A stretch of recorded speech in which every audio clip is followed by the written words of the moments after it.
Hello friends, welcome back to my YouTube channel. मैं कुलदीप आपका पुनः स्वागत करता हूं आज की इस नई वीडियो में।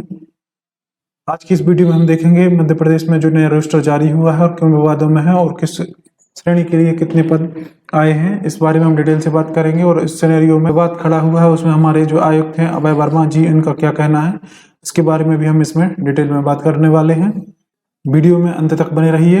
मैंने जो पिछली वीडियो अपलोड करी थी जिसमें ये महत्वपूर्ण अपडेट दिया था, इसके लिए आपका जो प्यार मिला है उसके लिए बहुत बहुत धन्यवाद। आपसे एक और रिक्वेस्ट है कि आप अगर मेरे चैनल से जुड़ना चाहते हैं तो मेरे चैनल को सब्सक्राइब कर लीजिए। मैं इसी तरीके से शिक्षक भर्ती से लेकर के महत्वपूर्ण अपडेट लेकर के आपके सामने रोज आ रहा हूं, जिससे आपको सारी जानकारी मेरे इस यूट्यूब चैनल के माध्यम से दी जाएगी।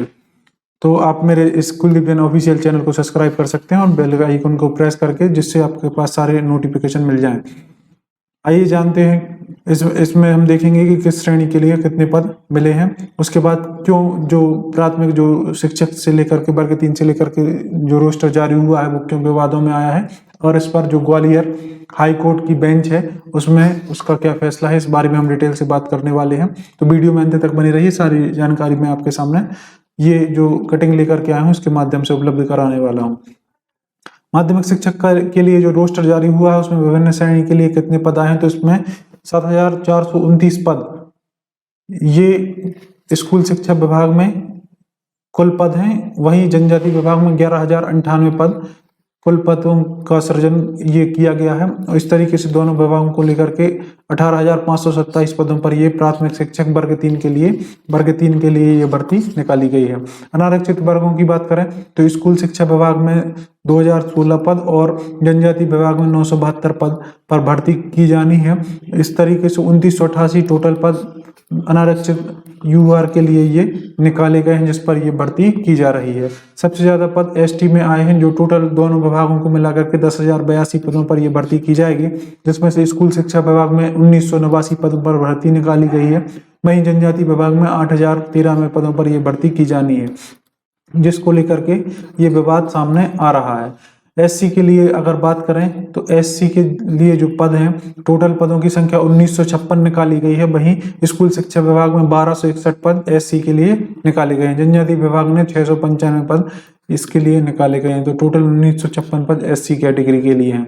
ओबीसी की अगर बात करें तो 1534 पद स्कूल शिक्षा विभाग में और जनजाति विभाग में 1174 पद आए हुए हैं। इस तरीके से टोटल 2708 पदों पर यह भर्ती की जानी है। ईडब्ल्यूएस की बात करें तो ईडब्ल्यूएस में 629 जो पद हैं वह स्कूल शिक्षा विभाग के लिए और जनजाति विभाग के लिए 164 पदों पर यह भर्ती निकाली गई है। दोनों विभागों की अगर बात करें तो 794 पद कुल ईडब्ल्यूएस के लिए सृजित किए गए हैं। इस तरीके से कुल 1827 पदों पर यह भर्ती की जानी है और इसके लिए रोस्टर जारी किया गया है।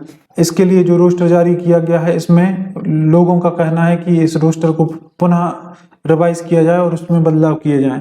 लेकिन जो आयोग के जो लोकायुक्त शिक्षण के हमारे आयुक्त हैं वह अभय वर्मा जी, इस पेशा में क्या कहना है कि उन्होंने कहा है कि आरक्षण रोस्टर जिला स्तर पर तैयार है, इसे बैकलॉग के पद में शामिल किया गया है।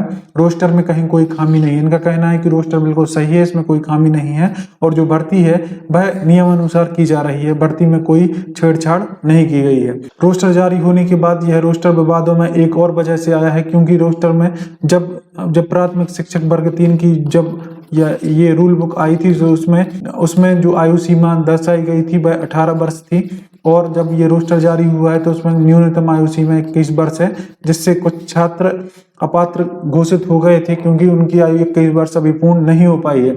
तो जिसको लेकर के कुछ स्टूडेंट ने हाई कोर्ट में अपनी याचिका दायर की थी, जिस पर फैसला सुनाते हुए हाई कोर्ट की ग्वालियर बेंच का फैसला भी सामने आया है।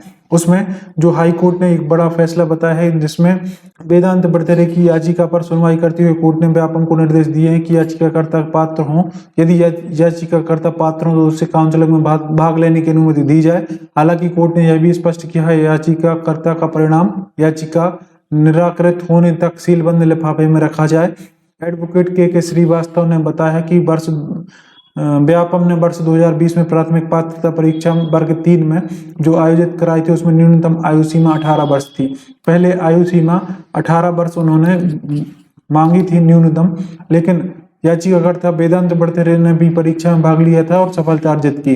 काउंसलिंग के संबंध में जब आदेश जारी किया गया तो बताया गया कि न्यूनतम आयु की सीमा कितनी कर दी गई, बढ़ा करके 21 वर्ष।